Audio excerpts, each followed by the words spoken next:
নাহমাদুহু ওয়া নুসাল্লি আলা রাসূলিহিল কারীম আম্মা বাদ। দেশে বা প্রবাসে, কাছে বা দূরে, যে যেখানে আমাদেরকে দেখছেন সকলকে জানাই আন্তরিক শুভেচ্ছা অভিনন্দন। সম্মানিত মুসলিম ভাই বোনেরা, আজ পবিত্র মাহে রজব মাসের ২৭ তারিখ শুরু হয়েছে মাগরিব পর থেকে।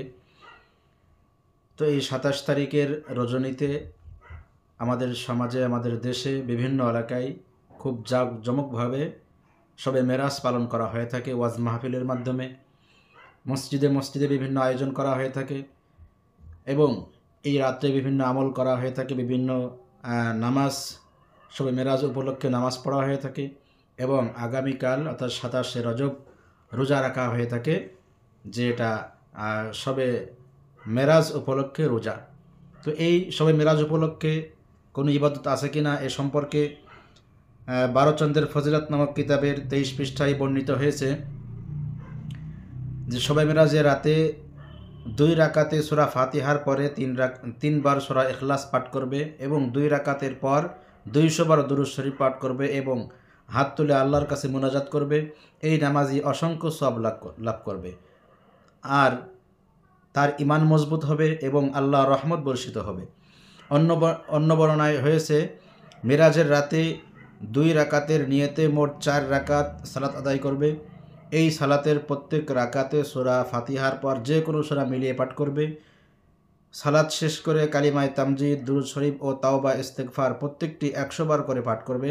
তারপর সিজদায় গিয়ে আল্লাহর দরবারে যেসব নেক আকাঙ্ক্ষা করবে তিনি তা কবুল করবেন। প্রিয় হাজিরিন, এই যে বারোচন্দ্রের ফজিলত থেকে যে দুটি বর্ণনা পাঠ করা হলো, এই শবে মেরাজের রাতের নামাজের বিশেষ ফজিলত, দেখুন এই ধরনের কোনো হাদিসের কিতাবে বর্ণিত হয়নি। এই ধরনের বানোয়াট কিছু কথা নামাজের ফজিলত বর্ণিত হয় এবং এই বারোচন্দ্রের ফজিলত বা মকসুদুল মমিন বা বেহেশতের পথ এ জাতীয় কিছু বাজারি বইতে এই বিভিন্ন আমলগুলো কে যে ঢুকিয়ে দিয়েছে তার কোনো ঠিক নাই। এটা রসুল থেকে, সাহাবিদের থেকে এবং কোনো হাদিসের কিতাবে এ ধরনের কোনো বর্ণনা পাওয়া যায় না। কারণ শবে মেরাজ যে কোন দিন হয়েছে, ২৭শে রজব নাকি অন্য কোনো দিন, এটা নিয়েই বিস্তর মতভেদ রয়েছে ঐতিহাসিকদের মাঝে। সুতরাং এটি একেবারে অবান্তর একটি বর্ণনা, যার কোনো ভিত্তি নেই। সুতরাং এই উপলক্ষে আজকের রজনীতে বিভিন্ন এই ধরনের আমল করা, আগামীকাল রোজা রাখা, যেহেতু এগুলোর কোনো ভিত্তি নেই, সেই হিসাবে আমল করলে সেটা বেদাতের অন্তর্ভুক্ত হবে।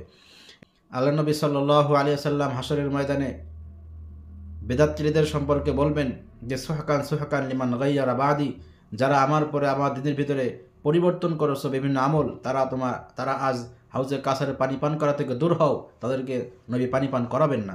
এজন্য আমাদের বেদাত আমল থেকে পরিহার করা খুবই দরকার।